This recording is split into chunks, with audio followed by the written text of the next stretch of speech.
Aloha Palestine must be seen for what it is, not what it isn't. Aloha Palestine is not a charity, and although we are 100% supportive, in fact involved, and contributing to the efforts to bring aid into Gaza, we are not a charity. And we think it's important that all of us recognize the fact that the Palestinian people themselves do not want to live on charity. They need it as a result of the dire consequences of which the blockade has created. However, nobody, including Palestinians, wants to live on the handouts of others. Aloha Palestine's goal is to conduct safe trade, trade which simply cannot be objectionable on behalf of the Israelis, trade which cannot be considered to be a threat to the security of the people of Israel. In fact, trade that is intended to change the circumstances on the ground, which has resulted in deep poverty, the highest unemployment rate in the world, and tremendous suffering for all people concerned.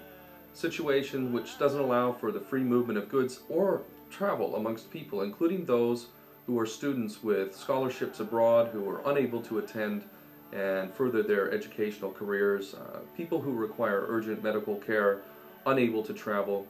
With the aid missions, what you have is only authorized individuals. Human rights organizations have individuals who are authorized, and what it doesn't allow is for normal, everyday people, people who simply want to see what life is like in Palestine, to be able to travel there. It just doesn't exist at the moment.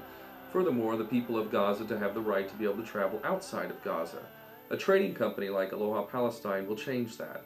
People will be able to travel, and they will do so under the same kind of mandate as international travel is conducted for all other types of people. So there's a huge distinction between what we intend to do and what is being done and the efforts that are being made to bring in aid. It is our belief that by conducting trade, safe trade, that we will change things on the ground, that we will replace the deep poverty with prosperity, that the people of Palestine will be able to actually conduct their lives on their own terms and provide for their own families. And that prosperity, we believe, is absolutely essential to fostering stability which currently does not exist. And with that stability and prosperity, it is very, very possible to ensure real security, not just for the Israelis, but for Palestinians as well, and for the further region. And when we have some form of stability in that region, we can, for the first time, look at the real prospects of promoting peace, a viable and just peace in the region. We have looked at the European Union's initiatives, and specifically we've looked at the Barcelona Declaration and the resulting Euro-Mediterranean Partnership and the Union for Mediterranean, which comes from that. All of these agreements, all of these partnerships, which include all of the EU member states and partner countries. Among the partner countries are Israel and the Palestinian territories. With the ultimate umbrella agreements of the Euro-Mediterranean Partnership and the Union for the Mediterranean, you have a litany of requirements amongst the participants. And if you look at the agreements, you'll find continual references to respect for democracy, respect for human rights, adherence to the protocols of public international law, and a principle of shared prosperity and free trade. Free trade is mentioned repeatedly through these both multilateral and bilateral agreements. For Israel, this results in a tremendous prosperity. The EU has a choice between respecting the rights of an EU-based company intending to carry out lawful trade based on the models that the European Union itself has organized, fostered, and pushed for in the region.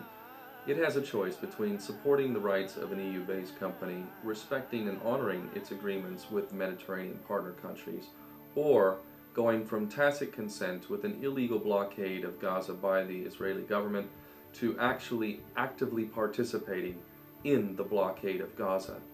We really do not believe that the EU is going to be comfortable nor wish to take that position. And it will, in effect, be compelled to make sure that an EU-based company conducting safe and lawful trade with Palestine will not be interfered with. To allow Israel to interfere with that trade would in effect be an import-export ban, which is unlawful under the agreements that Israel has with the EU, and again to the tune of 25 billion euros a year. At the end of the day, this isn't about politics, this isn't about terrorism, this is about humanity. And It is absolutely unacceptable that we would allow a population of people, 1.5 million plus people in Gaza, to be imprisoned as they are for as long as they have been.